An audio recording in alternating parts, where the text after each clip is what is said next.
কোথাও হেঁটে যাচ্ছেন, পায়ের শব্দ যদি জায়গাটা নীরব হয়, সেখানে পায়ের শব্দটা হলেও নাকজম সেটা সহ্য করবে না। Sensitive noise to stepping off, পায়ের শব্দটাও সে সহ্য করতে পারে না, ভালো লাগে না, সে এটাতেও স্পর্শকাতর হয়, এটাও ভালো লাগে না, আপনাকে ধমক দিয়ে বসবে যে আস্তে হাঁটো, সাবধানে হাঁটো, শব্দ হচ্ছে কেন। হ্যাঁ, আপনি যখন খাচ্ছেন, আমরা অনেকেই যখন খাবার দাবার খাই, খাবার খেতে গেলে দেখবেন এই হয়, কারো কারো খাবারের শব্দ হয়।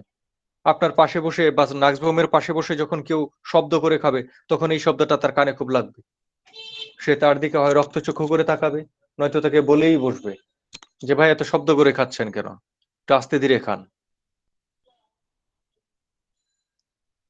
নাক্সভোম হচ্ছে এই প্রকৃতির। তো ও যখন আক্রান্ত হচ্ছে, তার সেন্সিটিভনেসের অনেক ইয়ে আছে। হ্যাঁ, মেনস্ট্রুয়েশনের আগে পরে তো বেড়ে যাচ্ছেই, এটা সব সময় সবকিছু দিয়ে আমরা পাই। তার গন্ধের প্রতিও একটা স্পর্শকাতরতা আছে, এবং এই ক্ষেত্রে একটা জিনিস খুব স্পষ্ট, সেটা হচ্ছে যদি হয় যখন মেয়েদের বাচ্চা ডেলিভারি হয়, ওই সময়ে যদি কোনো গন্ধ তার কাছে আসে, সেই গন্ধ খুব খারাপ লাগে, সেই গন্ধে সে অজ্ঞান পর্যন্ত হতে পারে। কারণ এই কোনো কিছুর গন্ধে, দুর্গন্ধে অজ্ঞান হয়ে যাওয়া নাক্সবোমের একটা সুন্দর লক্ষণ, স্পষ্ট লক্ষণ। যদি সেটা হয়, তাহলে নাক্সবোম খুব স্পষ্টভাবেই আমাদেরকে এটা দেখায় দেয়। বিশেষ করে এই যে বললাম যে বাচ্চা ডেলিভারি দিচ্ছে, সন্তান প্রসব করবে, সেই সময়ে যদি তার মধ্যে কোনো গন্ধ পায়, সেই গন্ধের প্রতি সে খুব সেন্সিটিভ হয়। কারণ ওই সময়টা মেয়েদের জন্য খুবই সেন্সিটিভ, ওই সময় সবাই তার জায়গার মধ্যে তার লক্ষণগুলো সুস্পষ্টভাবে প্রকাশিত হয়। তো এরপরে আমরা আসি, সে কিন্তু আবেগপ্রবণ, ইম্পেশাস, আবেগপ্রবণও হয়। এখন এই যে আবেগপ্রবণ হলো, আবেগ কার নিয়ে আবেগ? সে মানুষকে নিয়ে এত চিন্তা ভাবনা করে, নিজের স্বাস্থ্য সম্পর্কে বেশ কথা বলে। কারোর সাথে যখন কথা বলছে, দেখবেন আপনার সাথে যখন কথা বলছে, কিছু রোগী এসে নিজের রোগের কথা শুরু করলো, কিন্তু ঘোড়া দৌড়ায়া অন্যদিকে নিয়ে গেল। আর সে যেদিকে, আপনি যেদিকেই নেন না কেন, আপনি যখন তাকে তার ফ্যামিলি হিস্ট্রির কথা জিজ্ঞেস করবেন, সে নিজের কথা বলা শুরু করবে। আপনি যখন তাকে জিজ্ঞেস করলেন যে হ্যাঁ, তোমার মায়ের বংশে কি কি রোগ ছিল, তোমার বাবার বংশে কি কি রোগ ছিল, কিংবা তোমার অতীতে কিছু হয়েছিল কিনা, এই যে আলাদা আলাদা করে প্রশ্নগুলো করতে থাকবেন, তখন সে নিজের মতো করে নিজের স্বাস্থ্য সম্পর্কিত বর্তমান সমস্যাগুলো বারবার করে সামনে নিয়ে আসবে। এটাকে আপনি পাবেন লোকোয়াসিটি, হেলথ অ্যাবাউট হিজ, তার নিজের স্বাস্থ্য সম্পর্কে বাচালতা, বা বেশি কথা বলে নিজের স্বাস্থ্য সম্পর্কে। বাবার কি ছিল না ছিল এটা তার দেখার দরকার নাই, তার দেখার দরকার হচ্ছে তার নিজের কি হয়েছে সেটা ডাক্তারের কাছে বলবে, বললে সে ডাক্তারের কাছ থেকে ভালো ওষুধ নিয়ে ভালো করবে। কারণ কি? কারণ হচ্ছে নিজের অবস্থা নিয়ে সে উদ্বিগ্ন থাকে, অ্যাংজাইটিতে থাকে। এই যে নিজের অবস্থা নিয়ে অ্যাংজাইটিতে থাকে, এবং এই অ্যাংজাইটিটার বিষয়ে সে কথা বলে সবার সাথে, শুধুমাত্র ফিজিশিয়ানের সাথে সেটা না, সবার সাথেই নিজের অবস্থা নিয়ে উদ্বিগ্ন থাকবে, এবং সেই উদ্বিগ্নতার বিষয়েই সে কথা বলবে। তারপরে সে নিজের যে কমপ্লেইন গুলো, এইগুলো ঘুরিয়ে ফিরিয়ে বারবার বারবার করে বলতে থাকে। আর নাক্সবম করে কি, স্ট্রেমোনিয়ামের মতো, ল্যাকেসিসের মতো, যখন একা একা থাকে, তখন সে একা একা নিজে নিজে কথা বলে। হ্যাঁ, এটাও নাক্সবমের মধ্যে আমরা পাই, যে সে নিজে একা একা নিজে নিজে নিজের সাথে কথা বলে। কি কথা বলে? নিজের স্বাস্থ্য সম্পর্কে কথা বলে, বা তার ঘাউরামি নিয়ে কথা বলতে পারে, যে আমি তাকে বলেছিলাম এটা করতে, বললো না, করলো না, দাঁড়া এরপরে আমি দেখে নিচ্ছি, নিজে নিজে কথা বলা। তারপরে একটা চমৎকার লক্ষণ, আমরা প্রায়ই এটা স্কিপ করি, কিন্তু এই লক্ষণটা দিয়ে বেশ কিছু জায়গার মধ্যে বেশ সুফল পাওয়া যায়। সেটা হচ্ছে সে যন্ত্রণা থেকে, তাকে যখন কেউ খুব জ্বালাচ্ছে, খুবই করছে, তখন সে সুইসাইডের কথাটা বলে, কিন্তু কোনো সময় করতে পারে না, সাহস পায় না, কখনোই সাহস পায় না। কে সাহস পায়? অরাম সাহস পায়। আর কারা সাহস পায় দেখতে হয়।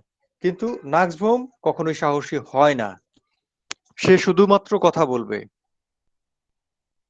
মরে যাব কিন্তু। প্রেমিক প্রেমিকার সাথে যখন হয়, সন্তানের কষ্টে মা বাবারা অনেক সময় এই ধরনের কথা বলে, যেটা উচিত না, কিন্তু অনুচিত হলেও তারা এই সময় কথাটা বলে ফেলে যে আমি আত্মহত্যা করব বা আমি মরব, আমি নিজের ছুরি দিয়ে নিজের পেটে ঢুকাই দিব, জানলা দিয়ে লাফ দিব, এই ধরনের কথাগুলো সে বলে। কিন্তু মজার বিষয় হচ্ছে সে এটা চিন্তাও করে না, কাজও রূপান্তরিত করে না, কখনো অ্যাটেম্পটও নেয় না যে হ্যাঁ সে গিয়েছিল। কিছু কিছু রুগীতে পাওয়া যায় যে সে গিয়েছিল আত্মহত্যা করতে কিন্তু ফেরত এসছে।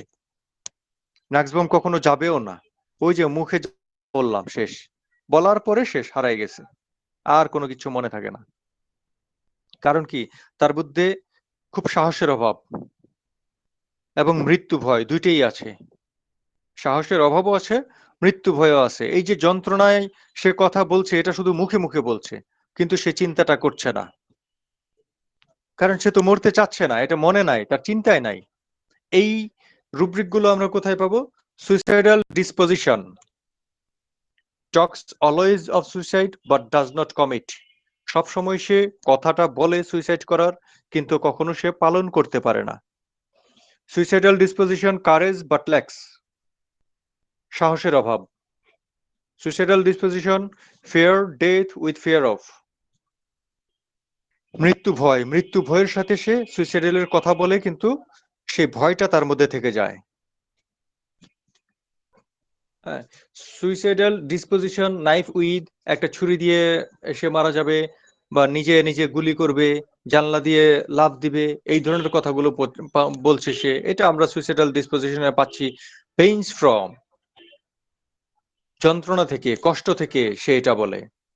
আবার দেখবেন যে ওর মধ্যে এই চিন্তাটা, আমরা নাক্সবম যে চিন্তা করে না কোথায় পাবো?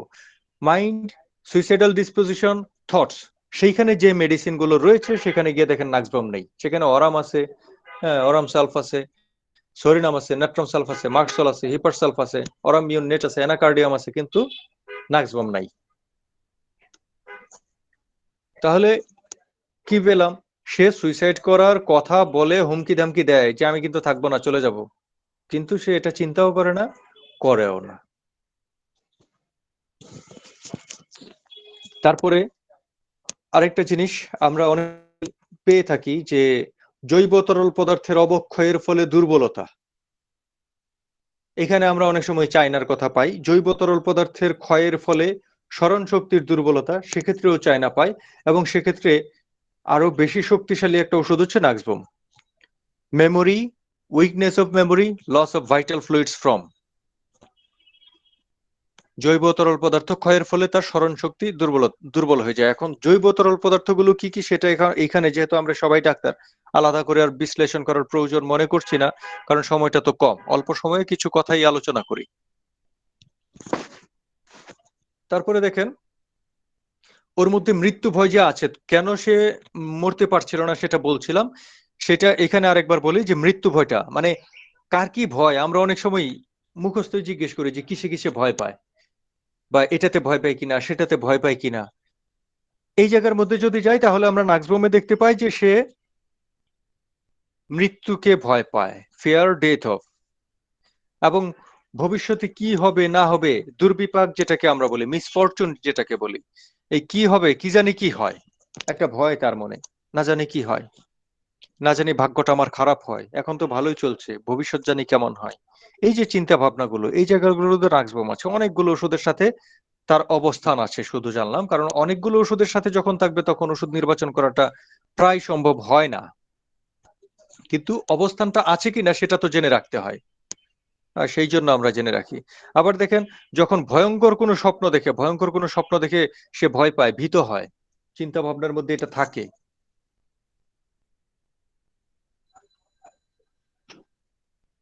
নাক্সবম মনে করে সবাই তার সাথে, বিশেষ করে মানুষজন তার সাথে সব ধরনের মজা করে, মানে সে যা করছে তার সাথে মানুষজন যা করছে মনে হয় যেন মজা করছে, এটা প্র্যাঙ্ক করছে কেউ।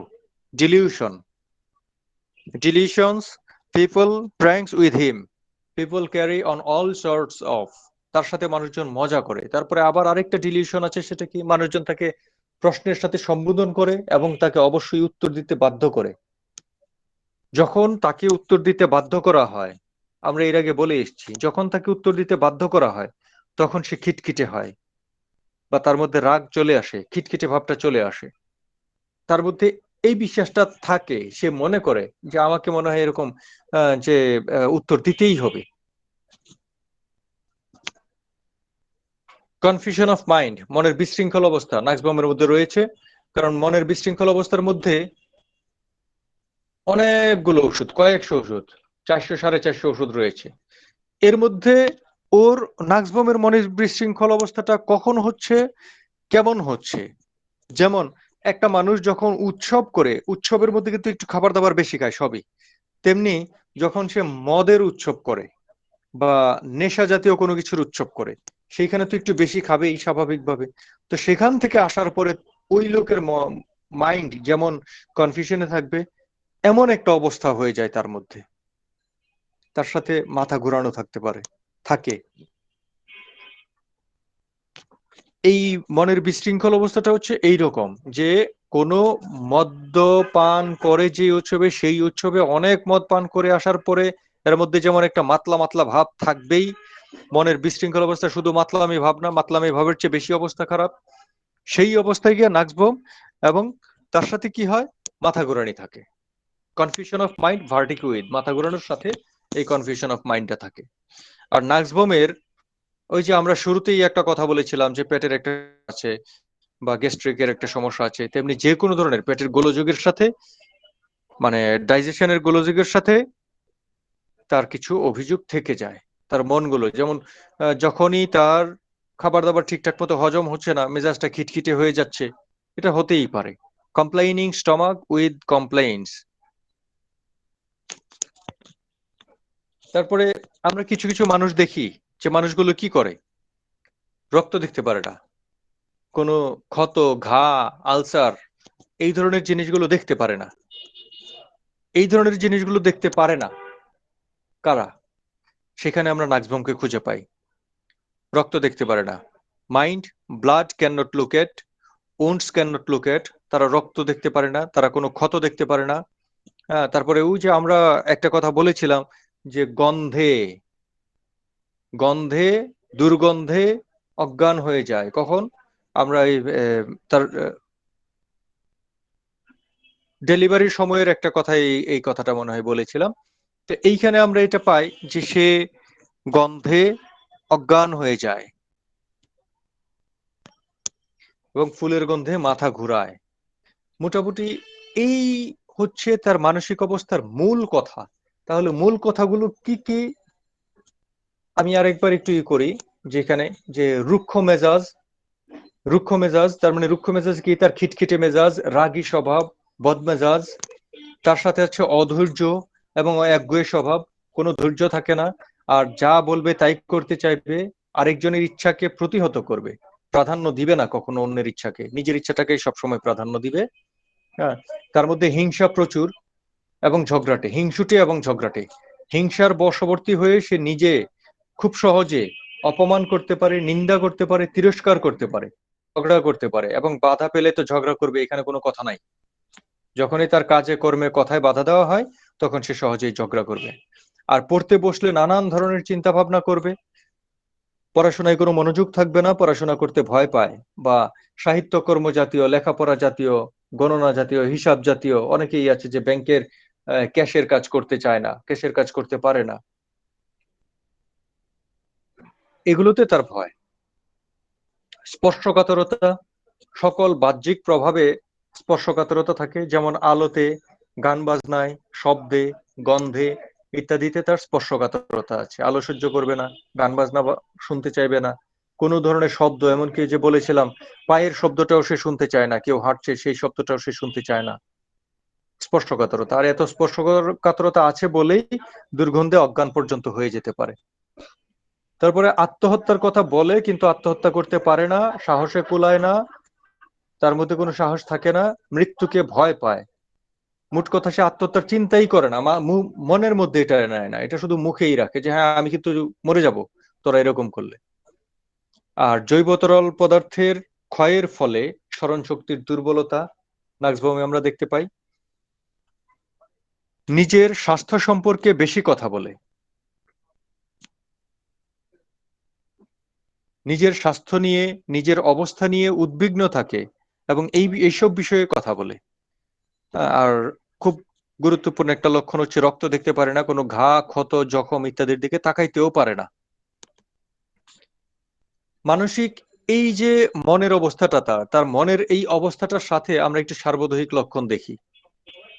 সার্বদৈহিক লক্ষণ যখন দেখতে যাই, প্রথমেই বলেছিলাম তার গঠনটা কেমন, চিকন চাকন হবে। ছোটবেলা থেকেই সাধারণত সে চিকন চাকন থাকে এবং ডান পাশে আক্রমণ করে, এটাও সত্যি। ওর পিপাসা কেমন, আমরা সার্বদৈহিক অবস্থায় যখন যাই তখন তো পিপাসার কথাটাই আগে জিজ্ঞেস করি। তার পিপাসা কেমন?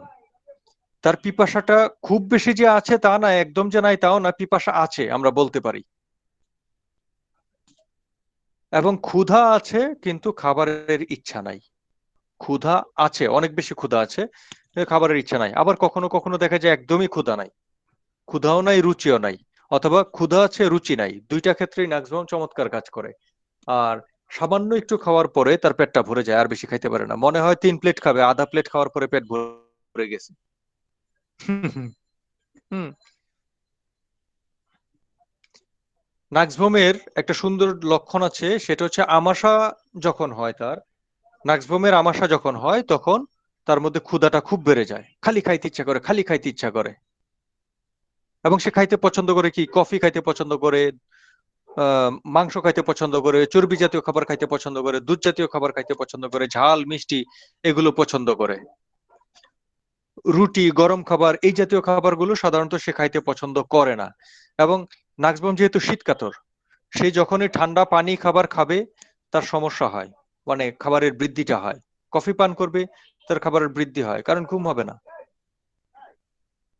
হ্যাঁ, তার তো ঘুম কম, নাক্সবমের ঘুম কম। ঘুম কম মানে কি, সে রাত্রিবেলায় জেগে থাকে, কখনো ইচ্ছা করে জেগে থাকে, কখনো দেখা যায় যে আহ, কাজের জন্য, ঘোরাফেরার জন্য, আড্ডাবাজির জন্য জেগে থাকছে। ঘুম কম। আর যখন ঘুমায় বা কখনো কখনো দেখা যায় গভীর ঘুম, ডাকলেও শোনা যায় না, একবার ইচ্ছা মতে। কোষ্ঠকাঠিন্য নাক্সবুমের অন্যতম প্রধান কথা। এটা আমরা সব সময় দেখি যে খিটখিটে মেজাজ, বদ রাগ এর সাথে যদি কোষ্ঠকাঠিন্য থাকে তাহলে নাক্সবুম দেওয়া যায়। অনেকে এইভাবে করে। খিটখিটে মেজাজ, বদ রাগের সাথে কোষ্ঠকাঠিন্য থাকলে দেওয়া যায়। খিটখিটে মেজাজের সাথে কোষ্ঠকাঠিন্য আছে এরকম অন্তত 50টা ওষুধ আছে। কিন্তু আমাদের অনেকগুলো জিনিস দেখে নিতে হবে, এক একজনের চরিত্র কেমন, চরিত্রটা আলাদা করে ফেলতে হবে। চরিত্রটা আলাদা করতে না পারলে আমরা ওষুধ প্রয়োগ করে কখনো রোগীকে আরোগ্য করতে পারবো না। তারপরে যখন সে ঘুমাচ্ছে, ঘুমানোর সময় দেখা যায় কি, সে মাথার উপরে হাত রেখে ঘুমাচ্ছে এবং ঘুমের সময় সে স্বপ্ন দেখে। কেমন স্বপ্নগুলো দেখে? তার স্বপ্নগুলো সাধারণত প্রণয় ঘটিত স্বপ্ন আছে। আবার রাগের, যেহেতু সে রাগী, রাগ সম্পর্কে স্বপ্ন আছে। তার মধ্যে উৎকণ্ঠা বেশি, উৎকণ্ঠা জাতীয় স্বপ্ন আছে। হ্যাঁ, মানসিক পরিশ্রম সে করতে চায় না, মানসিক পরিশ্রমটা সে পছন্দ করে না, সুতরাং মানসিক পরিশ্রমের স্বপ্ন দেখে। সে দুর্ভাগ্যকে ভয় পায়, দুর্ভাগ্যের স্বপ্ন দেখে। তার নিজের জিনিসগুলো নিয়েই তার মধ্যে স্বপ্নটা চলে আসে। নাক্সভোমের ঘামে একটা বিরক্তিকর গন্ধ থাকে। নাক্সভোমের একটাও এক অঙ্গে ঘাম হয়, এক অঙ্গে ঘাম হলে তখন আমরা নাক্সভোমের কথা চিন্তা করতে পারি। তাহলে এই এই অবস্থা যখন আমরা দেখব, এই অবস্থার মধ্যে আমরা নাক্সভোম প্রয়োগ করতে পারি। এই ক্ষেত্রে আমি, যেহেতু প্রায় 1 ঘন্টা হয়ে গেল, ছোট্ট করে একটা কেস বলি নাক্সভোমের। সেটা হচ্ছে একটা ধ্বজভঙ্গ রোগীর কথা বলছি। তার ধ্বজভঙ্গ অবস্থাটা ছিল একদমই, বিশেষ করে তার ধ্বজভঙ্গ অবস্থার মধ্যে তার ইয়েটা কি ছিল, সে যখন রাস্তা দিয়ে হেঁটে যেত, কোনো মেয়ে মানুষের পাশে দিয়ে হেঁটে যেত কিংবা কোনো মেয়ে মানুষকে পাশে পেত, তখনই তার ইজাকুলেশন হয়ে যেত। এতটা অবস্থা খারাপ ছিল তার। আর তার মধ্যে কামুক ভাব তো ছিলই। সে নানান ধরনের চিন্তা করতো, কামুক বিষয়ক চিন্তা ভাবনা করতো, করে। করার পরে যখন মেয়েদের পাশে দিয়ে হেঁটে যায় তখন তার মধ্যে এই অবস্থাটা দেখা যায়। কিন্তু কামুক বিষয়ে চিন্তা করে কেন, তার মধ্যে অনেক বেশি সেক্সুয়াল ডিজায়ার ছিল, অনেক বেশি ডিজায়ার ছিল, কিন্তু তার পুরুষাঙ্গটা সঠিকভাবে উত্থিত হইতো না। এবং এর ইয়েটা ছিল, সে প্রচুর মাস্টারবেশন করেছে, অনেক মাস্টারবেশন করেছে। এই অবস্থাটা তার মধ্যে এমন একটা অবস্থা নিয়ে আসলো, অন্যান্য লক্ষণগুলো যখন মেলানো হয়, তার মেইন কমপ্লেন ছিল এটা, অন্যান্য অবস্থাগুলো যখন মেলানো হয় তখন দেখা যায় আমি নাক্সবোমের সিমটমস পেয়ে নাক্সবোম দিয়েছিলাম। সে যখন বিছানার মধ্যে থাকতো বা ল্যাপ কম্বল মোড়া দিয়ে ঘুমিয়ে থাকতো, সাধারণত যে অবস্থা ছিল, আমি জিজ্ঞেস করেছিলাম যে আপনি যখন একটা মেয়ের পাশে দাঁড়িয়ে থাকলে, একটা মেয়ের পাশ দিয়ে হেঁটে গেলেই আপনার ইজাকুলেশন হয়ে যাচ্ছে, আপনি আপনার স্ত্রীর সাথে যখন ল্যাপ কম্বল মোড়া দিয়ে গরম হয়ে শুয়ে থাকেন তখন কেমন হয়? বলে না, তখন হয় না। কিন্তু ওই সময় হচ্ছে, অন্য সময় হচ্ছে, বাইরে রাস্তায় অন্য মানুষের সামনে গিয়ে হচ্ছে, স্ত্রীর কাছে এই দুর্বলতাটা তার দেখা দিচ্ছে না। কেন এটা হলো? তার সে কাজ করতো যেখানে, সেখানে নাইট ডিউটি করতে হতো প্রচুর। নাইট ডিউটি করার কারণে সারা রাত জেগে থাকতো, সারা রাত জেগে থেকে রাত জাগলে কিন্তু মানুষের হয়, মন দুষ্টু চিন্তা করে। ভালো মানুষের মন ভালো চিন্তা করবে, দুষ্টু মানুষের মন দুষ্টু চিন্তা করবে। নাক্সবম তো ভালো মানুষ না, যার কারণে তার মনটাও দুষ্টু চিন্তা করে। সে রাত জেগে নাইট ডিউটিতে তো মানুষও কম হয়, অফিসে যারা নাইট ডিউটি করে তাদের কলিগস কম থাকে। তার জায়গার মধ্যে বসে থেকে সে রাত্রিবেলায় চিন্তা ভাবনা করে বাস মাস্টারবেশন করে ফেলে। তার ওয়াইফ হয়তো বাসায় আছে কিন্তু সে ওইখানে ডিউটিতে আছে, তারপরে সে এই করছে। এমত অবস্থায় আমি লক্ষণগুলো পেয়ে তাকে যখন নাক্সবম প্রয়োগ করি, খুব তাড়াতাড়ি তারা এটা রিকভার করে। সাধারণত এই অবস্থা থেকে খুব কম সময়ে রিকভার করে আসে।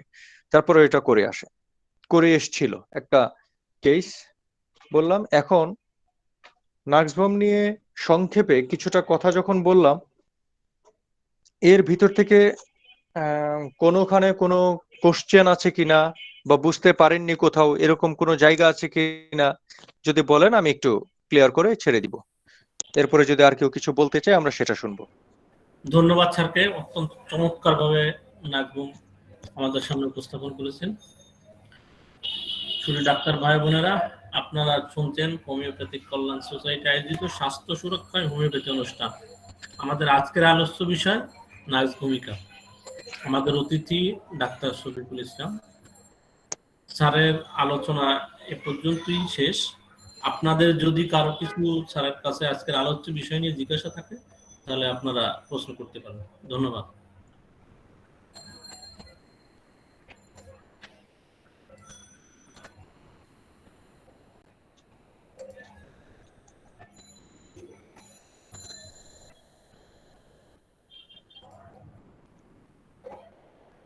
আশা করি আজকের আলোচনা সকলেই।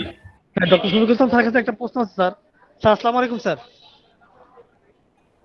ওয়ালাইকুম আসসালাম। ওয়ালাইকুম আসসালাম। স্যার ভালো আছেন স্যার? আলহামদুলিল্লাহ স্যার, আপনাদের দোয়া। কেমন আছেন? আলহামদুলিল্লাহ স্যার, অনেক ভালো আছে স্যার। স্যার একটা প্রশ্ন ছিল স্যার, একটু নার্স ভূমিকা এবং একটু হিপারসাল প্রায় কাছাকাছি স্যার। একটু যদি এদের এদের একটু মানে মাইন্ডগতভাবে একটু সূক্ষ্ম পার্থক্য করতেন স্যার, খুব উপকার হতো। মানে এরা দুজনেই দেখা যায় খুবই মানে উগ্র মেজাজ টাইপ, এরা দুজনেই। একটু যদি আপনার সূক্ষ্মভাবে একটু পার্থক্য করেন স্যার, উপকার হতো স্যার। সূক্ষ্মভাবে পার্থক্য করতে হবে? একটু হালকা ঠিক করলে। আছে। হ্যাঁ, বিশেষ করে রাগের জায়গাটাই না অন্য জায়গাতেই? একটু মাইন্ড যতটুকু এদের সিমিলারিটি দেখা যায় বা একটু হালকা পার্থক্য দেখা যায় একটু করেন স্যার। হ্যাঁ আচ্ছা আচ্ছা, ঠিক আছে, আমি করে দিচ্ছি। নাক্স ভূমিকার মাইন্ডটা তো আমরা বুঝতে পারলাম, তাই না? জি স্যার। হ্যাঁ, এখন হিপার সার্ফের বেলায় যদি আমরা যাই তাহলে দেখেন নাক্সবুম সে রেগে গিয়ে কি করে।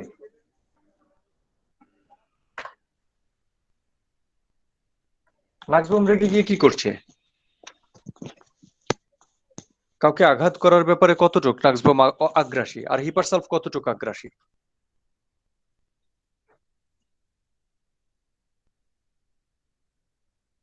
নাক্সবুম যখন রেগে যায়, হিপারসালফ একজনকে খুন করে ফেলতে পারে, নাক্সবুম কিন্তু সেটা কখনো করতে পারে না। নাক্সবুমের এই জায়গাটার মধ্যে একটা দুর্বলতা আছে। হ্যাঁ, নাক্সবুম রাগী, সে কটু কথা বলবে আপনাকে, অতটা কটু কথা হয়তো হিপারসালফ বলবে না। বিশেষ করে বাচ্চা নাক্সবমের বাচ্চা কি করবে, তার মা বাবাকে অপমান করবে, কারোর সাথে হঠাৎ করে একবারে গালাগালি করে দিবে নাক্সবম।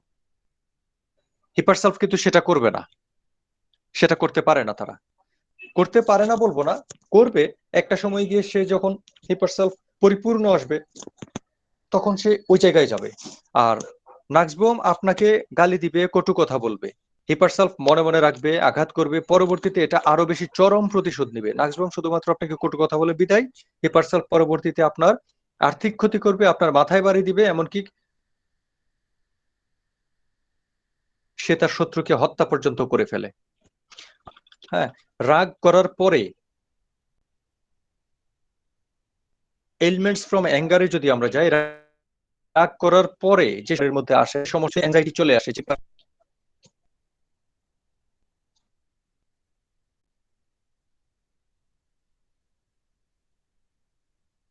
নাক্সের মধ্যে রাগের পরবর্তী অবস্থায় একটা অ্যাংজাইটি চলে আসে, উদ্বিগ্নতা চলে আসে, কেন না জানি আমার কি হয়, আমার ভবিষ্যৎ না জানি কত খারাপ হয়।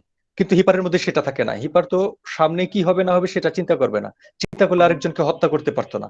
একজনকে হত্যা করবে, হত্যা করলে তাকে জেলে যেতে হবে, ফাঁসি কাস্টে ঝুলতে হবে, এই চিন্তা হিপারের নাই, নাক্সের আছে।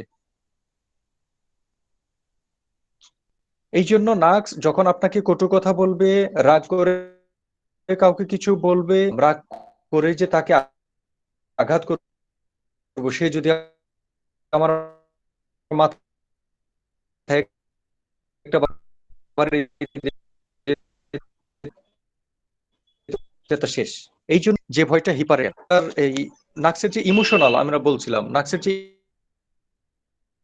ইমোশনটা আছে, সেই ইমোশনটা হিপারের কখনোই থাকে না। নাক্সের মধ্যে যে হিংসা আছে, সেই হিংসাটাও হিপারের মধ্যে তত থাকে না যতটা নাক্সে আছে। কারণ নাক্স হিংসার বশবর্তী হয়ে ঝগড়া করবে, হিংসার বশবর্তী হয়ে কাউকে কটু কথা বলবে, হিংসার বশবর্তী হয়ে কাউকে অপমান করবে। হিপার কি করবে? রাগের বশবর্তী হয়ে কিছু করবে। কারণ রাগের বেলায় দুজনই 10-এ 10, 100-তে 100। রাগের বেলায় কেউ কাউকে ছাড়তে চায় না।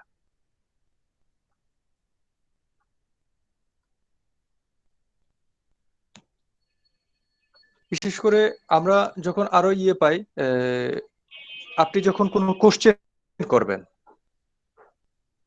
এখানে রুগী হোক বা বাইরের কেউ হোক, যখন তাকে কোশ্চেন করবেন, কোশ্চেনের অ্যান্সারটা হিপার সুন্দর করে দিবে, আর নাক্সবম অ্যান্সারটা দিতেই চাইবে না। যদি দেয় তাড়াতাড়ি দিবে এবং ভুলভাল উত্তর দিবে, আপনাকে সঠিক উত্তর দিবে না। কিছু মানুষ আছে না, পরীক্ষার খাতায় দেখাইতে চায় না, ওদের মধ্যে হিংসা অনেক বেশি, বিশেষ করে মেয়েদের মধ্যে পাওয়া যায়। এখানে আমাদের অনেক মেয়ে ফ্রেন্ডরা আছেন, কিছু মনে করবেন না। আমরা দেখেছি ছেলেদের চেয়ে মেয়েদের মধ্যে এই টেন্ডেন্সিটা বেশি, যে পাশের জন খুব ক্লোজ বান্ধবী কিন্তু তাকে দেখাবে না, পরীক্ষার খাতায় সে দেখাবে না। কি করবে? যদি উত্তর কথা বলে দেয়, কেউ সঠিক বলে দেয় শর্ট করে, কেউ আবার উত্তরটাই ভুল বলে দেয়। বাংলাদেশের বর্তমান প্রধানমন্ত্রীর নাম কি? শেখ হাসিনা। হাসিনা ধরেন MQ, এরকম MCQ আছে, শেখ হাসিনা, হাসিনা, খালেদা জিয়া, খালেদা। এখন আপনি কি বললেন? শুধু হাসিনা বলে দিলেন, পুরোটা বললেন না, ভুল উত্তরটা বলে দিলেন। এই নাক্স হচ্ছে এরকম করে, হিপার সেরকম করে না, কারণ হিপার এই ছোটখাটো বিষয় নিয়ে ধরে না, হিপার অন্য দিক দিয়ে আঘাত করবে। হিপার নাক্সের মধ্যে তার নিজের শরীর স্বাস্থ্য নিয়ে একটা চিন্তা ভাবনা থাকে, যে আমার নাজারে কি হয়। সে ডাক্তারের কাছে, একটু আমি বলেছিলাম যে ডাক্তারের কাছে বারবার নিজের স্বাস্থ্যের ব্যাপারে কথা বলবে, কিন্তু হিপার নিজের স্বাস্থ্যের চেয়ে অন্যদের কথা বেশি চিন্তা করে। অন্যদের স্বাস্থ্য বিষয়ে তার চিন্তাটা বেশি, নিজের স্বাস্থ্যের বিষয়ে চিন্তা কম। নিজের স্বাস্থ্য বিষয়ে চিন্তা করলে যে তুমি সুস্থ থাকলে তুমি তোমার পরিবারকে সুস্থ রাখতে পারবা, এই কথাটা হিপারের মাথায় ঢুকে না। হিপার কি করে? নিজে না খেয়ে হলেও অন্যকে খাওয়াবে, সে যে না খেলে কতটা খারাপ হবে এই জায়গাটা পর্যন্ত হিপার চিন্তা করে না, কারণ হিপারের সামনের চিন্তা কম।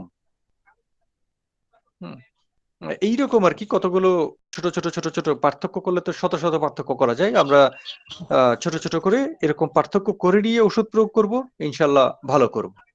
স্যার অনেক ধন্যবাদ স্যার, অসাধারণ। আপনি মানে দুটা তুলনামূলক পার্থক্য করলেন, খুব সুন্দর স্যার।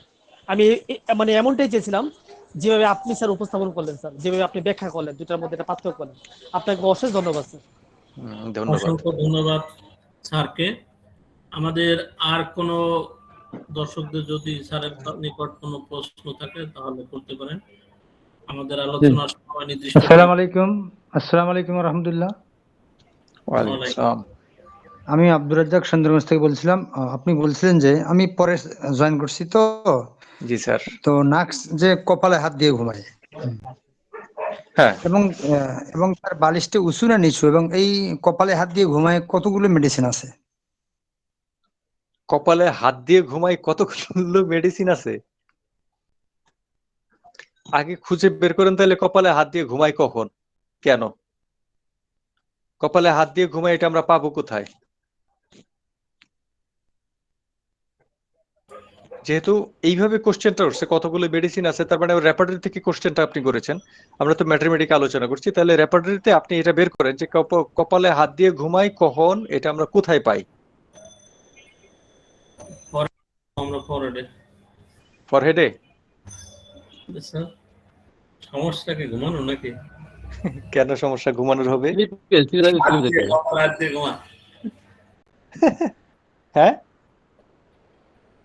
এটা তো আমার অভ্যাস, আমি কপালে হাত দিয়ে ঘুমাই, তাহলে তো জেনারেলাইটিস। আচ্ছা, আপনার অভ্যাস যদি আপনি হয় তাহলে এরপরে বলেন। জেনারেলাইটিস, জেনারেটিস, তারপরে? তারপরে কপালে হাত দিয়ে ঘুমায়, তারপরে হ্যান্ড, তারপরে নাকি কপাল, তারপরে হ্যান্ড। কপাল তারপরে হ্যান্ড, হ্যান্ডে গিয়ে মনে আসছে যেন সব পুরোপুরি। সেই স্যার ফুটবল খেলার মাঠের মতন কথা হচ্ছে। হ্যাঁ, বলে ফোরহেড দিয়ে হেড দাও, না হচ্ছে না। আমি শুনছি না, সেরকম। স্যার হোল্ডিং হ্যান্ড অন আচ্ছা, ফোরহেড ডিউরিং স্লিপ, এটা হইতে পারে স্যার। যদি কি কি কি? মানে হোল্ডিং হ্যান্ড অন হ্যাঁ, ফোরহেড ডিউরিং স্লিপ, মানে যদি ডক্টর শাখাওয়াত স্যার যেভাবে বলতেছেন এই উপায়ে এভাবে বলা যেতে পারে স্যার।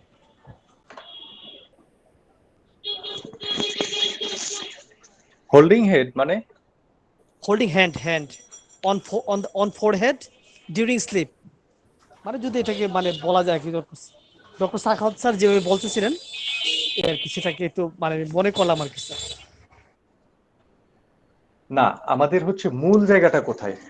আমরা মেডিসিন সিলেকশনের জন্য মূল জায়গাটা কোথায়? যেমন কপালে হাত দিয়ে ঘুমায় বা কপালে হাত দিয়ে ঘুমায় না, সেটা কিন্তু মেডিসিনের মূল পয়েন্ট না। আমি আসছি সেখানে, সেটা মূল পয়েন্ট না। তাহলে মূল পয়েন্টটা আমাদের কোথায়? মূল পয়েন্ট হচ্ছে তার আহ ইয়ের উপরে যেতে হবে, তার ক্যারেক্টারের উপরে যেতে হবে। ক্যারেক্টারে যদি আমরা যাই, সেই ক্ষেত্রে আমাদের যে সিমটমস গুলো আছে তার উপরে নির্ভর করবে যে আমরা মেডিসিনটা কতটুকু সঠিকভাবে নিয়ে আসতে পারছি, তাই না? জি স্যার। হ্যাঁ, তাইলে আমাদের মেডিসিনের ক্যারেক্টারটা, যে কয়টা সিমটমস আমরা বলি, সেই কয়টা সিমটমস যদি মনে রাখতে পারি, অবশ্যই এর সাথে আরো অনেক কিছু লক্ষণ থাকে, কিছু অদ্ভুত অসাধারণ বিরল লক্ষণ দরকার হয়। এখানে আমরা যে মেডিসিন গুলো বলি, যে সিমটমস গুলো বলতে পেরেছি, সবগুলোই অসাধারণ অদ্ভুত না। কিছু কিছু অদ্ভুত অসাধারণ একক লক্ষণ বের হয়ে এসেছে। কিছু কিছু অদ্ভুত অসাধারণ একক লক্ষণ বের হয়ে এসেছে, কিন্তু অনেকগুলো তো আসছে না। সেক্ষেত্রে আমাদের কি করতে হবে? তখন আমাদের মেডিসিনটা, রেপার্টরিটা ভালো করে জানা থাকলে আমরা তার লক্ষণটা ধরে ধরে সেই জায়গায় যেতে পারি। সেই জন্য সেটা দরকার হয়।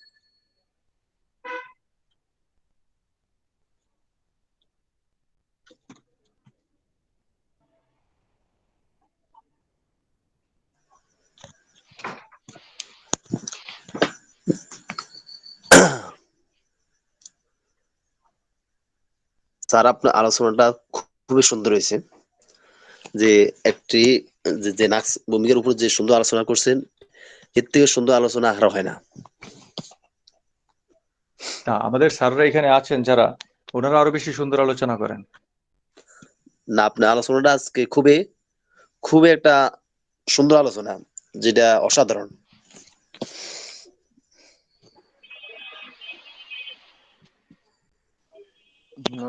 যে তথ্য দিয়ে ঠিক যেভাবে আছে, তাহলে বোঝাচ্ছে, এরপরে আজকে আমাদের আলোচনা হবে। স্যার আজকে আলোচনাটা এত সুন্দরভাবে ব্যাখ্যা করলেন স্যার, মানে পুরো নাচদমটা এত সুন্দরভাবে কভার করছেন স্যার, মানে কিছু আপনাকে প্রশ্ন করার কোনো অবকাশ নেই স্যার। মানে কি বলবো, বিশেষ করে এদের যেই মানে বা তাদের চারিত্রিকগত যে বৈশিষ্ট্যটা স্যার এত চমৎকারভাবে ফুটিয়ে তুলেছেন স্যার, মানে তা ভাষায় প্রকাশ করার মতো না স্যার, মানে আমাদের অসাধারণ স্যার।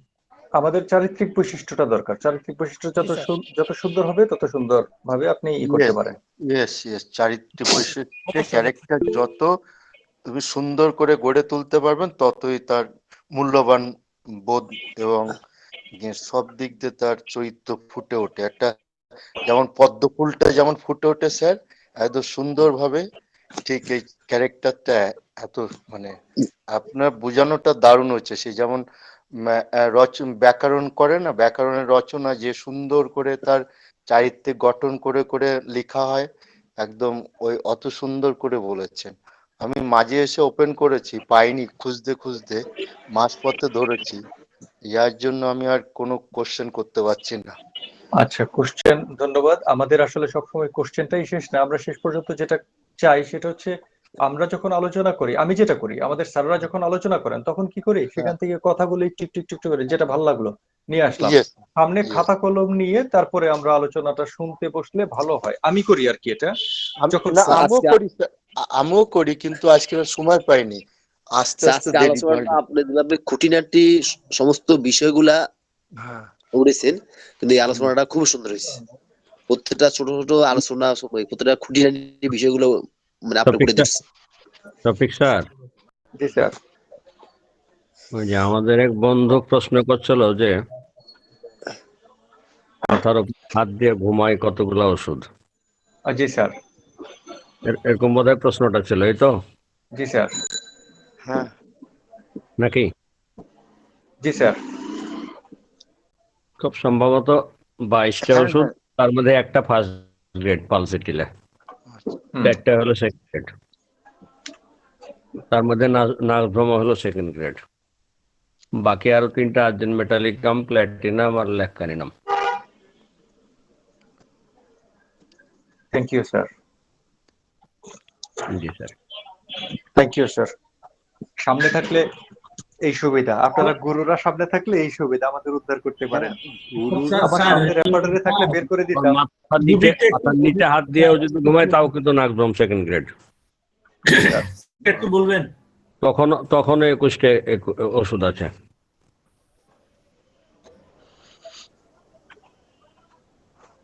আমি কি শফিক স্যার, আমি রুব্রিক জানি, আমি ওষুধ জানি। স্যার জানেন, স্যার জানেন। স্যার আমি রুব্রিক জানি না তো। ওই স্লিপে যাবেন, স্লিপে যায় পজিশনে যাবেন, off the body, arm position, head over আর হেড আন্ডার। জি স্যার, থ্যাংক ইউ স্যার। দেখছেন স্যার। আসসালামু আলাইকুম। আমি রেপার্টরি তো দুর্বল, আফজালুল আমার স্যার, আপনি কি চলে যাচ্ছেন নাকি? জি স্যার। হ্যালো, হ্যাঁ আজকে স্যার এখানে বলেন। অনেক সিনিয়র স্যার রয়েছেন। আমাকে একজন আমাকে একটা প্রশ্ন করেছিল, আমার একটা চাচাতো ভাই, উনি আবার হোমিওপ্যাথি ডাক্তার। আমি আসলে ওনার প্রশ্ন উত্তরটা দিতে পারিনি। উনি বলছিল যে নাক্স ভূমিকা সচরাচর রাত্রে ব্যবহার করতে বলা হয়, মানে রাত্রে প্রয়োগ করতে বলা হয়, এবং দেখা গেছে অনেক ডাক্তার খাবারের পরে, বা আবার যিনি প্রশ্ন করছেন উনিও বেশিরভাগ ক্ষেত্রে পেশেন্টের মধ্যে রাত্রে খেতে বলেন এবং খাবারের পরে। তো উনি আমাকে বলছিল যে খাবারের আগে দিলে, যদি আগে দেয় তাহলে একটা প্রবলেম হয়, আর পরে দিলে আরেকটা প্রবলেম হয়। সে প্রবলেম দুটো কি, কিন্তু আমি বলতে পারিনি, উনিও আমাকে বলেননি। এখন আপনারা যদি এখানে কারো জানার থাকে একটু বলবেন কি, যে মাক্স ভূমিকা খালি পেটে মানে খাবারের আগে খেতে দিলে কি প্রবলেম হতে পারে, আর খাবারের পরে দিলে কি প্রবলেমটা হতে পারে?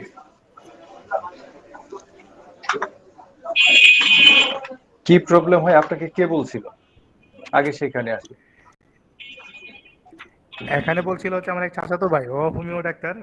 তো ওনার চেম্বারে আমি একদিন বসেছিলাম, তো উনি আমাকে বললো যে তুমি তো অনলাইনে অনেক ক্লাস করো, দেখি যে তুমি একটা সংগঠনের সাথে জড়িত, অনেক কিছু আছে তোমার সাথে, অনেক ডাক্তার আছে, তা আমি তো একটা প্রবলেম পাইছি, তো তোমরা এটা জানো নাকি? আমি বললাম আসলে ওইভাবে তো ইয়ে করি নাই কখনো, আসলে অ্যানালাইসিস করে দেখি নাই।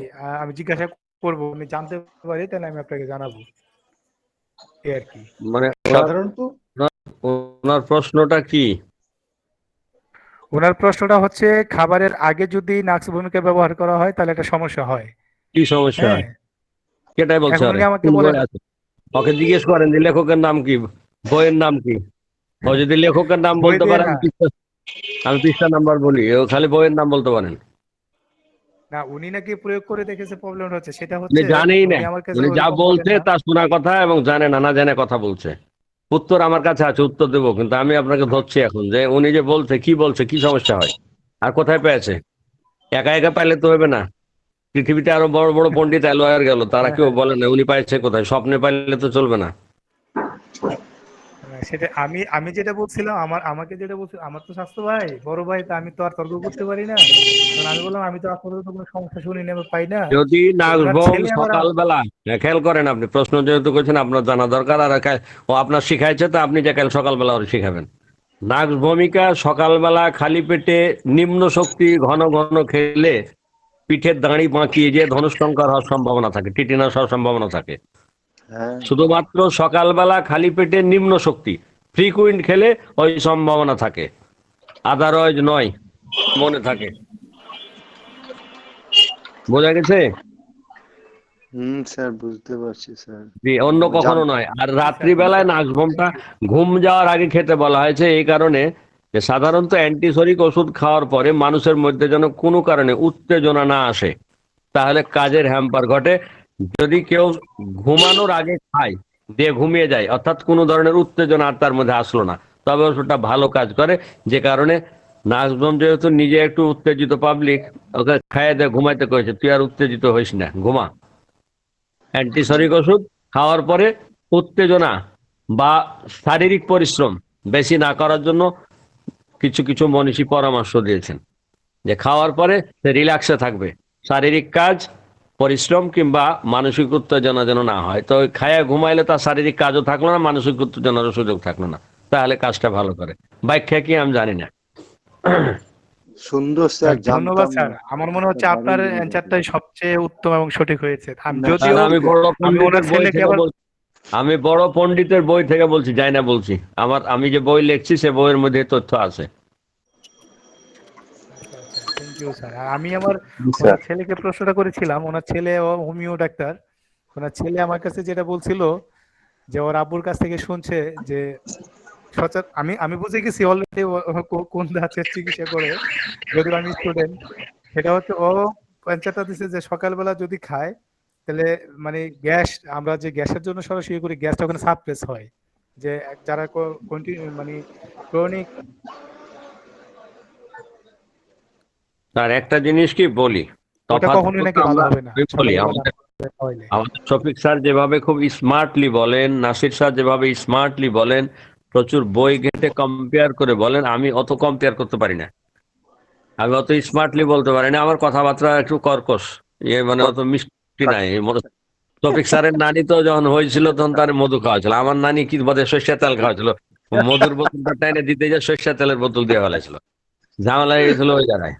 আর যেমন মুড়ার মধ্যে মনে হয় স্যার তিল বাদাও ছিল আরো, তাই না? যেমন না যেমন স্যার, স্যার আগে তো বলি, সরিষার তেলেই সরিষার তেলে ঝাঁজ বেশি না, ঝাঁজ বেশি, ঝাঁজ বোতলে বেশি বোতলে হয়ে গেছে। রাখতো। একটু তিল ও বাদাম থাকলে স্যার ঝাঁজ আরো বেশি হয়। তো স্যার গল্পটা শুনেন। জি স্যার। এই যে আমরা বলি যে একটা রুগী যদি আমার সামনে এসে বসে মিনিট 10, আমি যদি তার ভালো করে তাকিয়ে থাকি, কোনো কথা জিজ্ঞাসা না করেও একটা বড় সিমটম রুগীর মধ্যে যদি থাকে, সেটা দেখে আমরা ইগনেসিয়া নির্বাচন করতে পারি। কি, কতক্ষণ পর পর সে বড় নিঃশ্বাস ফেলে, দীর্ঘ নিঃশ্বাস ফেলে, কেন? তার মনের মধ্যে একটা চাপা কষ্ট। তো দীর্ঘ নিঃশ্বাস তো নেট্টামিউরের মধ্যেও আছে। তফাৎ করবো কি, জড়তা দিয়ে করবো, জেনারেল দিয়ে করব। তো এখন নাক্সভমের মধ্যেও কিন্তু দীর্ঘ নিঃশ্বাস ফেলে বা পড়ে, এটি সেকেন্ড গ্রেড। যদি নাক্সভমের আত্মসম্মানে বা সম্মানে আঘাত লাগে, ইগনেসিয়ার মানসিক কষ্ট চাপা পড়ার কারণে, নেট্টামিউর মানসিকভাবে আঘাত পাওয়ার কারণে, আর নাক্সভম হচ্ছে আত্মসম্মানে আঘাত লাগার কারণে, তিনজনের কিন্তু দীর্ঘ নিঃশ্বাস পড়ছে। দুটা শীতকাতর, ইগনেসিয়া আর নাক্সভম। তো নাক্সভম আর ইগনেসিয়াকে তফাৎ করা কিন্তু খুবই সহজ। নাক্সভম এত বেশি খুঁতখুঁতে যে তার অফিসটা, তার বাসাটা, তার রুমটা আর্সেনিকের মতো সাজানো গোছানো টিপটপ থাকা চাই, একেবারে নিখুঁত, ঝকঝকে টকটকে। আমাদের এক বন্ধু প্রশ্ন করছিল হিপাসালফের সাথে ওই যে নাক্সভমের তফাৎ, একটা জায়গায় কিন্তু মিল আছে। 7টা ওষুধের মানুষেরা বা রুগীরা হোমিওপ্যাথি ওষুধ অপছন্দ করে, তার মধ্যে হিপারও আছে, নাক্সভোম আছে, দুটাই বদমেজাজি। কিন্তু যতটা নাক্সভোম ফিটফাট, হিপার এতটা নয়। নাক্সভোমের মানুষেরা কোথাও 5,000 টাকা দান করেছে, সে চায় এটা মাইকে অ্যানাউন্স করে বলুক যে আমাদের শফিক স্যার 5,000 টাকা দিয়েছে, কারণ সে সমাজকে সহায়তা করতে চায়, সামাজিক কাজ করতে চায়, কিন্তু সে চায় তার কাজের স্বীকৃতিটা মানুষ স্বীকার করুক, প্রকাশ করুক, প্রচার করুক। সে চায় তার প্রচার। সে সহযোগিতা করতে চায়, সে তার প্রচারও চায়। আর এরা সাংঘাতিক দুঃসাহসী, মাথা ফাটিয়ে দেবে কিন্তু পিছনে সরবে না। হিপারসাল্প নায়ক ভূমিকার চেয়ে অনেক বেশি সন্ত্রাসী কার্যকলাপ করে, প্রয়োজনে বাড়ি আগুন দিয়ে পুড়ি। কিন্তু নাগভূমও কম না, নাগভূমের যদি রাগ হয় তো বাচ্চার গলা টিপে মেরে ফেলতে চায়, স্বামীর গলা টিপে বউ মেরে ফেলতে চায়, সেও কিন্তু কম না। কিন্তু তফাৎ আছে কতগুলো জায়গায়, হুম। যেমন কাতরতা গিয়াই দুটাই শীত কাতর, কিন্তু দেখবেন হিপাত তার চেয়ে বেশি শীত কাতর।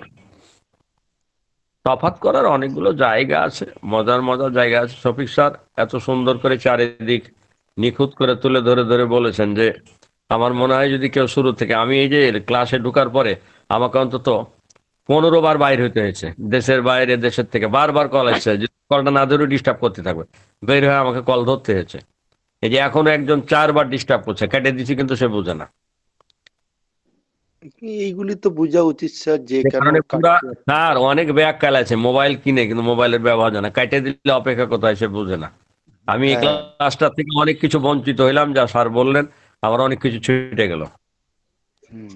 স্যার আপনার ম্যাথমেটিক্যাল থেকে অনেক নাগভূমের কিছু একটা নিয়ে মজার তারপরে লক্ষণ বলতে আছে, যেটা ডাক্তারের কাছে এসে বলবে। নাগভূমে সাধারণত দুটো সমস্যা খুব বেশি দেখা যায়, যে এদের অনিদ্রা এবং কোষ্ঠবদ্ধতা। রুগীকে এসে বলবে ডাক্তার আপনি আমার সবকিছু পরে ভালো করেন, অসুবিধা নাই, একটা ওষুধ দেন যাতে করে আমার একটু ঘুম হয়, আমার ঘুম হলে আমি শান্তি পেতাম, তারপরে আপনি বাকি রোগ আমার পরে সারেন। ঠিক এই কথাটা এক্স্যাক্টলি বলবে। একজন মনীষী বলছে ঠিক এই কথাটা এক্স্যাক্টলি যদি কেউ এসে বলে, নাগভূমের দিকে আপনি একটু দৃষ্টি দিবেন। আবার কোন রুগী এসে বলবে ডাক্তার সাহেব আমার সবকিছু পরে সারান, একটু ওষুধ দেন, কতদিন ধরে যে মনটা ভরে পায়খানা করিনি, অশান্তির শেষ নাই, একটু যদি ক্লিয়ার হয়ে পায়খানা হতো আমার মনটা শান্তি হয়ে যেত, তারপরে আপনি সব সারান, আপত্তি নাই, কিন্তু আগে একটু পায়খানা হওয়ার ওষুধ দেন। মানে সে এই ল্যাঙ্গুয়েজটা ব্যবহার করবে। এই একটা কথা শুনেও কিন্তু বোঝা যাইতে পারে যে ও নাগভূম হলে হতেও পারে, কিন্তু এই কথার উপর ভিত্তি করে নাগভূম দিয়ে দিলে আবার চলবে না। আমাদের শফিক স্যার বলছিলেন কিছু পিকুলিয়ার লক্ষণ, অনেকগুলা পিকুলিয়ার লক্ষণ নাগভূমে আছে। এর আত্মহত্যার কথা বলে বেড়ায়, কিন্তু আত্মহত্যার সিদ্ধান্ত কখনো নেয় না, ফার্স্ট গ্রেডের লক্ষণ। অর্শের রক্তচাপ যদি চাপা পড়ে তাহলে তার পেট ব্যথা হয়, এটাও ফার্স্ট গ্রেড। মদ পানের কারণে দৃষ্টিশক্তি কমে যায়, এটি অবশ্য অদ্ভুত লক্ষণ বলা উচিত নয়, কিন্তু একটি একটি ফার্স্ট গ্রেডের লক্ষণ। অতিরিক্ত কফি পান করলে মুখমণ্ডলে ব্যথা হয়, ফার্স্ট গ্রেড। কোষ্ঠবদ্ধতায় অনেক চেষ্টার পরে সামান্য মল নির্গত হয়, এটি একটি ফার্স্ট গ্রেডের লক্ষণ।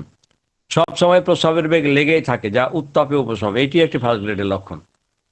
আবার স্বাস্থ্যবান মানুষদের স্বপ্ন দোষ হয়, এটিও ফার্স্ট গ্রেডের লক্ষণ। যদি কোনো মোটাসোটা মানুষ বলে আমার খুব স্বপ্ন দোষ হয়, অন্যান্য চিত্র যদি ঠিক থাকে, তাহলে ফার্স্ট গ্রেডের এটি একটি নাগভূমের লক্ষণ। মাঝরাতের পর থেকে একেবারে সকাল পর্যন্ত শুষ্ক কাশি হতেই থাকে, ফার্স্ট গ্রেডের লক্ষণ। যত শ্বাস প্রশ্বাস নেয় শ্বাস প্রশ্বাস তত কষ্টকর হয়, এটি সেকেন্ড গ্রেডের একটি লক্ষণ। এরকম অনেকগুলো ফার্স্ট গ্রেডের সেকেন্ড গ্রেডের, কোনোটা পিকুলিয়ার নয়, অনেক সুন্দর সুন্দর কিছু লক্ষণ আছে। নাগভূম এরকম যে তার কোনো কাজে বাধা দেওয়ার উপায় নাই, তাইলে কিন্তু সে চটে যাবে। ধরেন শার্টের বোতামটা খুলছে, একটু সুতাতে আটকায় গেছে বোতামটা, ধীরে সুস্থে খুলবে না, টাইনে ছিঁড়ে ফেলে দেবে, তোর গুষ্টি বেচি। বাসায় হাঁটছে বা কোথাও হাঁটাহাঁটি করছে, চলাফেরা করছে, হঠাৎ করে তার পায়ে বাঁধে গেছে চেয়ারটা কিংবা একটা বাটি কিংবা একটা বদনা কিংবা একটা বাসনপত্র, লাথি দিয়ে একেবারে ফুটবলের মতো দূরে পাঠিয়ে দেবে আর গালাগালি শুরু করবে। মানে তার পায়ে বাঁধলো কেন, মানে এক কথায় তার কোনো কাজে বাধা দেয়া যাবে না। সে খুব স্বাধীন চেতা, সাংঘাতিক স্বাধীন চেতা। ওই যে স্যার বলছিলেন যে আমার সহায় ক্ষুধা বেড়ে যায় সাংঘাতিক, এটাও কিন্তু ফার্স্ট গ্রেডের লক্ষণ। প্রতি 3 দিন পর পর রাতে স্বপ্ন দোষ হয়, প্রতি 3 দিন পর পর, একেবারে মেপে মেপে, ফার্স্ট গ্রেডের লক্ষণ। যারা খুব ধনী এবং উচ্চবিলাসী মানুষ তাদের স্বপ্ন দোষ হয়, এটিও ফার্স্ট গ্রেডের লক্ষণ। দীর্ঘ না সময় ঘুমার পরেও তার শান্তি মিটে না, তৃপ্তি আসে না, এটাও ফার্স্ট গ্রেডের লক্ষণ। না রাগের পরে ক্রমে জ্বর এবং শীত আসে, এটি ফার্স্ট গ্রেডের পিকুলিয়ার লক্ষণ। এরকম অসংখ্য সুন্দর সুন্দর লক্ষণ আছে। না স্যার, আমি যখন ফুটবল খেলতাম ফার্স্ট ডিভিশনে, তখন হয়তো ধরুন 3 দিন 4 দিন প্র্যাকটিস করলাম না, হয়তো কোনো শরীর খারাপ, কিন্তু আপনি ওই যে যে বললেন না পরপর 3 দিন, মানে স্বপ্ন দোষ, পরপর 3 দিন স্বপ্ন দোষ হয়ে যেত। আবার আমি একটা জিনিস, হুম, যে তার একটা ভ্রান্ত বিশ্বাস আছে যে আমার হৃৎপিণ্ড যদি কাজ নাও করে তাও আমি বেঁচে থাকতে পারবো, এটি পিকুলিয়ার সেকেন্ড গ্রেডের একটা পিকুলিয়ার লক্ষণ। এটি তার মধ্যে একটা ভ্রান্ত বিশ্বাস কাজ করে। তা আমার বন্ধুদের বললে অবাক হয়ে যেত, বলে কি রে তুই মানুষ নাকি? আবার একটা অদ্ভুত লক্ষণ আছে সেকেন্ড গ্রেডের, খাওয়া দাওয়ার পরে কেউ আমার কপালে জ্বালা করা ব্যথা করে। আবার আমি পায়খানা করতে বসলে আমার মুখের স্বাদ টক হয়ে যায়। হুম। অপমান যদি হয় কোনো কারণে তাহলে আমার দাঁত ব্যথা বেড়ে যায়। এরকম কতগুলো জিনিস বুঝছেন, অদ্ভুত লক্ষণ আছে। আচ্ছা আচ্ছা। আবার ঢেকুর উঠতে আছে, কোনোভাবে ঢেকুর বন্ধ হচ্ছে না, তখন সে হাতের আঙ্গুল দেয়, যদি কপালে বা কানের পিছনে একটা আঘাত করে ঢেকুর ওঠা কমে যায় বা বন্ধ হয়ে যায়। পিকুলিয়ার লক্ষণ, এরকম অনেকগুলো পিকুলিয়ার লক্ষণ আছে স্যার। স্যার স্বামী পাকস্থলীর স্ত্রী সমস্যা হয়েছে, পাকস্থলীর সমস্যা হয়েছে, একটা হাঁচি দিল, ব্যাস আরাম পেয়ে গেল। আবার পোশাকটা খুললো, তার পেটে বায়ু জমে গেল, পেট ফুলে গেল। তবে ডাক্তার বাবু কি বলবো, শার্টটা খোলার পরের থেকে সালা আমার পেটটা ফুলে গেছে। আবার প্রস্রাব পায়খানার বেগে একসাথে আসে। আবার তার মধ্যে একটা অনুভূতি এরকম, সেন্সেশনটা মারাত্মক, যে আমি যদি হাঁটি তাহলে মনে হয় আমার নাড়ি ভুড়ি উঠে পড়ে যাবে পিছন দিয়ে, এই জন্য এখন সাবধানে হাঁটি। এরকম অনেক পিকুলিয়ার লক্ষণ আছে। পিকুলিয়ার মানে এটা ভীষণ পিকুলিয়ার। এটা আবার একদম যদি তার পায়ের তলায় স্পর্শ করেন তাহলে তার খিচুনি শুরু হয়ে যাবে।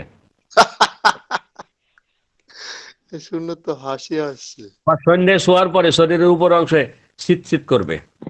হুম। আবার যদি দৌড়ায় তাহলে শরীরের নিচের অংশে রোগ লক্ষণ তার কমে যায়। আবার ধূমপান করলে তার হাত কাঁপে। আবার কোনো কারণে তার সম্মানে আত্মসম্মানে আঘাত লেগেছে, তখন ঘুমের মধ্যে তার হাই উঠতে থাকে। যা। অনেক সময় খোলা বাতাসে হাঁটলে সে অজ্ঞান হয়ে যায়। আবার কয় স্বামী স্ত্রী মেলামেশার পরে তার জ্বর এসে পড়ে, এত জ্বর যে শরীর পুড়ে যাওয়ার মতো অবস্থা, তবুও শরীর সে ঢেকে রাখে। আবার শ্বাস নেওয়ার সময় দাঁত ব্যথা করে। এগুলো অনেক পিকুলিয়ার লক্ষণ আছে। হ্যাঁ তার স্বামী স্ত্রী দুজন যদি নাক্সের রোগী হয় তখন অবস্থা কি হবে? জি স্যার। স্বামী স্ত্রী দুইজন যদি নাক্সের রোগী হয় অবস্থা কি হবে? তা পরশুদিন ভাইবা বোর্ডে বসি কলেজে, তো ছেলে মেয়েরাকে বলছি লাইকোপোডিয়ামের একটা পিকুলিয়ার লক্ষণ বল, তো সবাই তো অ্যাডাল্ট, কেউ বলতে পারে না। আমি যেন গাধার গোষ্ঠীরা, পৃথিবীতে জীবজন্তু মানুষ যেই আছে ওই ওই মেলামেশার সময় সাংঘাতিক আনন্দ অনুভব করে, একমাত্র লাইকোপোডিয়াম ওই আগামের সময় ঘুমিয়ে পড়ে।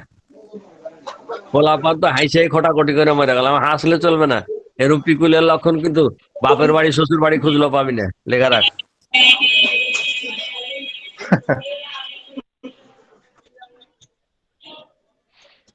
যাক স্যার, আমাদের সায়েন্সের অনেকগুলো পিকুলিয়ার লক্ষণ দিয়ে আমাদের খুব চমৎকার ভাবে আজকে ক্লাসটা শিখাইলেন। ধন্যবাদ স্যার। প্রতিদিন প্রতিদিন আপনার কাছ থেকে এরকম তথ্য চাই। আমাদের তরুণ বন্ধুদের যে উদ্দেশ্যে বলি, হোমিওপ্যাথি ওষুধ বিশ্বাস করে না।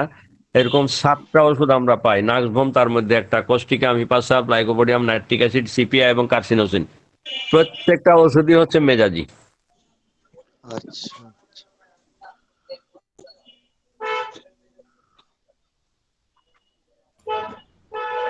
সবাই ভালো থাকবেন স্যার। আমি দুঃখিত, আমি দুঃখিত যে প্রথম দিন আমার ক্লাসে থাকার কথা, আমি মোবাইল হাতে করে বসে আছি, ক্লাসে ঢুকবো, আমার ভাগ্নি জামা এসে গল্প শুরু করছে। রাত 1টা পর্যন্ত গল্প করা যখন হয়েছে, তখন মোবাইলে টোকা দিয়ে দেখি যে আমাদের সাখাওয়াত স্যারের মেসেজ। আমি করে কাম সারছে মামা, এই যে আমি লেকচার শোনার জন্য মোবাইল হাতে করলাম, তুমি এসে গল্প শুরু করলে, রাত 1টা বেজে গেছে, লেকচার তো শেষ। লেকচার শোনা হয়নি, অথচ লেকচার শোনার জন্য জায়গায় বসে আছে। ধন্যবাদ স্যার। আপনাকে আমাদের প্রতিটা ক্লাসে চাই স্যার। স্যার আপনাকে দেখলে যখন আমরা শ্রোতা হই তখন আমাদের সাহস বাড়ে, ধৈর্য বাড়ে, আর যখন আলোচনা করতে যাই তখন হাত পা থরথর করে কাঁপে। যে গুরুর সামনে তো বলা যায় না।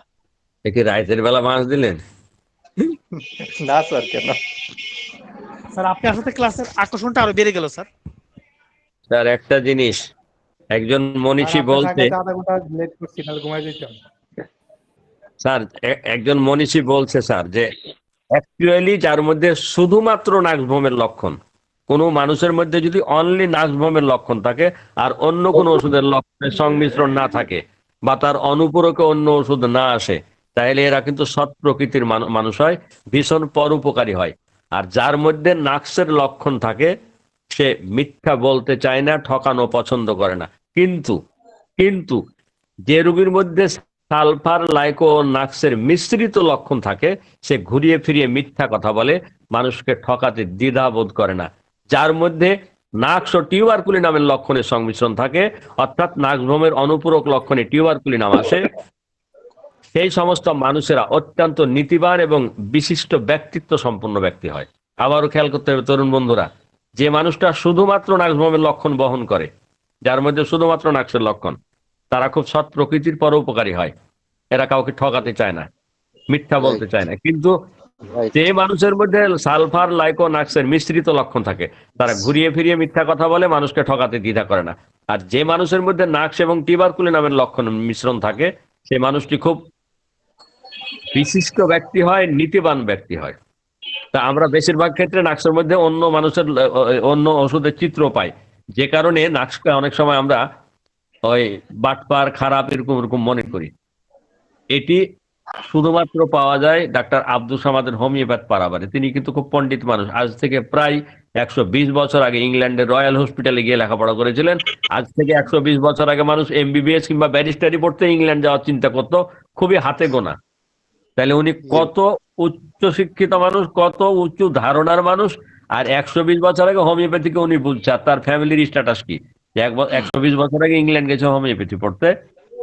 তিনি কিন্তু খুব বড় মাপের গবেষক। তার বইটাকে আমরা অত বেশি গুরুত্ব দিই না, কিন্তু যারা ভালো করে পড়ে তারা বুঝে তার বইটা কি জিনিস। তার বই কিন্তু অনেকগুলো নিজস্ব দর্শন আছে এবং গবেষণা আছে, যা পৃথিবীর অন্য বইয়ে পাওয়া যায় না। এবং তিনি কিন্তু সরাসরি আর ছাত্র ছিলেন, ডাক্তার স্যার জন ওয়ারের ছাত্র ছিলেন। স্যার জন ওয়ারকে বলা হয় পৃথিবীর অন্যতম সেরা শিক্ষকদের একজন। স্যার আব্দুস সামাদ স্যারের ছাত্র ছিলেন নাকি নরেন্দ্রনাথ? না, ওনারা সমসাময়িক কালের একজন আরেকজনের ভালো বন্ধু ছিলেন। আচ্ছা আচ্ছা আচ্ছা। নাজমুমের একটা মজার কথা আছে স্যার। নাজমুম ভীষণ মাতাব্বরি পছন্দ করে, তবে বিনা স্বার্থে। তবে বিনা স্বার্থে স্যার কথাটা বলি, নাজমুম ভীষণ মাতাব্বরি পছন্দ করে, তবে বিনা স্বার্থে। নাক্সের রোগীদের অনেকের রক্তের গ্রুপ এ পজিটিভ হয়, আর রক্তের এ পজিটিভ গ্রুপের মানুষেরা সাধারণত দক্ষ দলনেতা হয়। হয়তো সে কারণে এরা নেতৃত্ব বা মাতাব্বরি পছন্দ করে।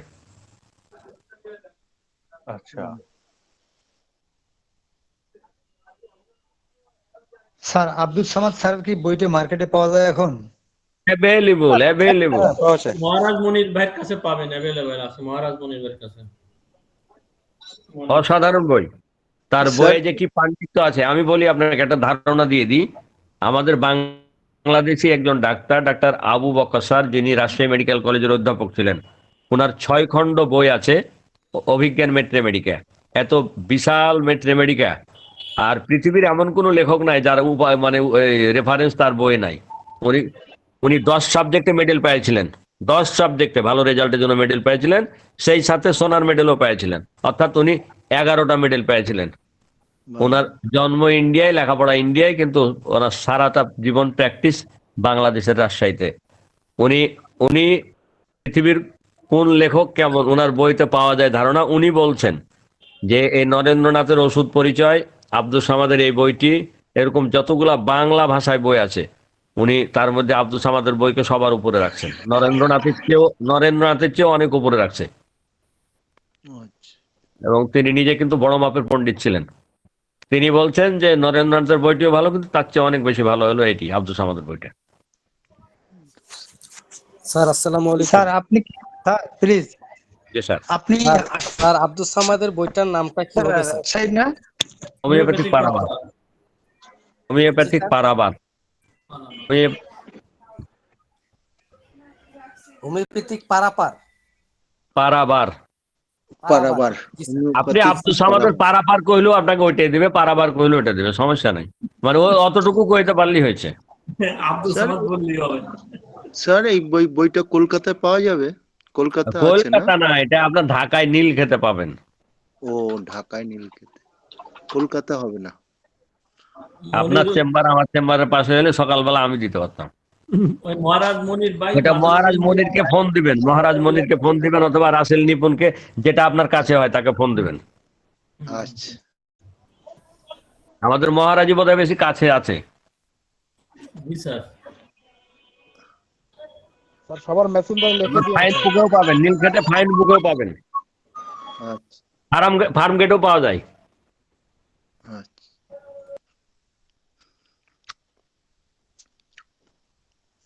অসাধারণ বই, ওনার বইয়ে অনেকগুলা তথ্য আছে। আমরা উভয় কাতর ওষুধ খুব বেশি খুঁজে পাই না। আব্দুল সামাদের বই উভয় কাতর ওষুধের একটা সুন্দর লিস্ট আছে। বলেন 6 খণ্ডে অভিজ্ঞান, ম্যাথমেটিক্যাল অভিজ্ঞান, স্যার ওই রাজশাহীর যে বাংলা লেখক ভাষায় 6 খণ্ডে যে বইটা প্রকাশ করছেন ওনার কি বইটার নাম কি স্যার? বিশাল বই, অভিজ্ঞান, ম্যাথমেটিক্যাল অভিজ্ঞান।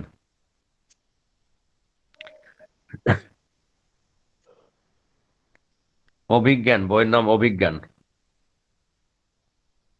স্যার আপনি কি গাইবান্ধায় আসছিলেন একবার? আর একটা বই আমাদের পাওয়া একটা যায় আমাদের সেমিনারে? বাংলাদেশি এক লেখক সৈয়দ সিদ্দিক, আশরাফুল স্যার, আপনি কম্পারেটিভ গাইবান্ধায় আসছিলেন একটা ম্যাথমেটিকে। সেমিনারে? এই ভদ্রলোকও প্রায় 100 বছর আগে।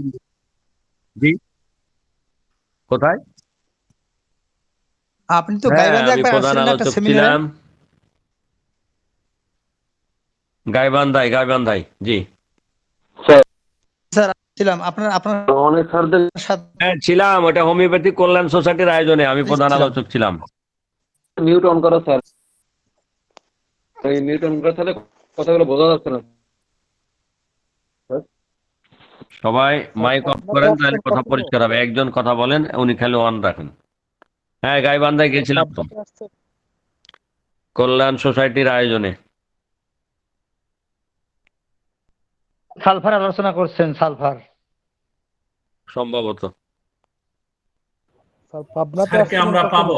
স্যার এখন একটু স্যার অসুস্থ আছে, স্যারের আলোচনা আমরা রিসেন্টলি পেয়ে যাবো আগামী মাসে প্রথম সপ্তাহের দিকেই স্যার আমাদের এখানে আলোচনা করবেন। স্যার হচ্ছে আমাদের কল্যাণ সোসাইটির কেন্দ্র কমিটির সহসভাপতি। আর স্যারকে আমরা সরাসরি আবার পাবো। সাকায়েত ভাই, আমি একটা সরাসরি পাবো, এর আগে এরকম প্রতিটি অনুষ্ঠানেই পাবো, এরকম প্রতিটি অনুষ্ঠানে তো পাবো, এবং স্যারেরও সরাসরি আলোচনা থাকবে ইনশাআল্লাহ। স্যার আমিও কল্যাণ সোসাইটির একজন খুব অনুরাগী মানুষ। আমি মনে করছিলাম কি যে কল্যাণ সোসাইটি বোধহয় একবারে নিশ্চুপ হয়ে গেছে। হ্যাঁ সত্যি, সত্য কথা বলছেন আপনি। কাল সকালে আমার বাড়ি আছেন, আমি মিষ্টি খাওয়াবো। এত সত্য কথা কেউ সাহস করে কয় না, তাও আবার মহাসচিবের সামনে। স্যার ওনার ডায়াবেটিস আছে। কার ডায়াবেটিস আছে? ওই যে যারা মিষ্টি খাইতে থাকেন।